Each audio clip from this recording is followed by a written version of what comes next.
So picture this. You're at a huge sporting event, right? You're there live. Yep. And you look down at a TV, maybe in a suite or a bar, and you see the crowd on the field cheering before the replay even shows up on that screen. That little gap, that delay. It feels small, but in a professional venue, it's a massive technical problem. A massive problem. And that is exactly what we are diving into today. We're looking at the professional solution, the Thor Broadcast H-2SDI-ATSC-IPLL. It's a bit of a mouthful. It is. And just to set the stage, we should probably mention the price. We're starting around, what, $3,400? That's right. Starting price of $3,395. So, this is serious pro-grade equipment. Right. So our mission here is to figure out how these venues, these stadiums, take a perfect live camera feed and just blast it out instantly. To every single TV and network on site. And this device, this encoder modulator, is the key. It takes a pro video signal, SDI, and translates it. It translates it into really two key formats, ATSC, which is your standard TV broadcast signal, and IPTV for, internet streams. Okay, so let's start at the beginning. The quality. It all begins with that input source, right? The HD-SDI. Absolutely. SDI is the gold standard for any high-end camera feed. Yeah. I mean, it's where pristine, untouched quality is the only thing that matters. And this unit takes two of those feeds. Two of them, simultaneously. So you have this perfect quality coming in, but that's not enough. You have to move it instantly. And that brings us to the real game changer here, ultra low latency. This is the headline feature. How low are we actually talking? We're talking encoding times as low as 70 milliseconds. 70. Up to maybe 250 on the high end. But to give you some context, think about a security guard watching a monitor.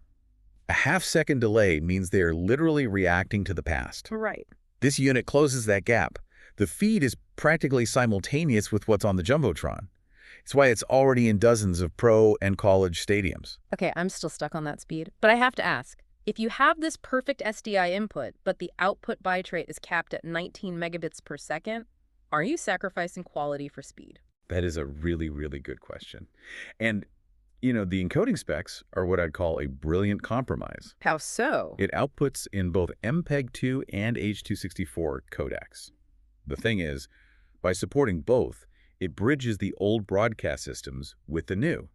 MPEG-2 gives you that legacy compatibility. And H.264 is the modern, more efficient one, all while keeping HD formats like 720p or 1080p. Exactly. Okay, let's unpack the functionality then, because it's not just one thing, is it? It's like 3 devices in one box. Oh, it can be just an encoder or just a modulator or an IPTV server.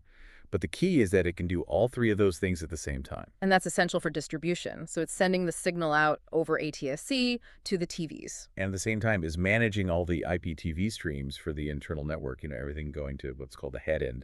The central control hub. So with all that capability, is it a nightmare to install? Or does the web control make it simple? It's actually highly streamlined.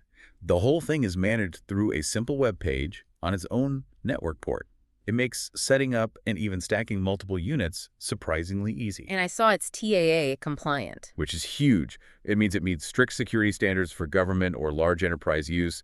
It's really built to be a seamless infrastructure upgrade. So to wrap this deep dive up, the core takeaway for you is really that combination of broadcast quality input, that SDI signal, and that incredible speed. That 70 millisecond latency. Exactly. It lets venues deliver crystal clear live video across every single platform, from the TV in a suite to a security feed. And this all raises a really interesting question for you to think about. Given that this low latency box can be controlled entirely through a web browser from anywhere, does the need for a huge centralized video control room, a physical headend, even exist anymore? Could future live productions be completely decentralized? Something to chew on.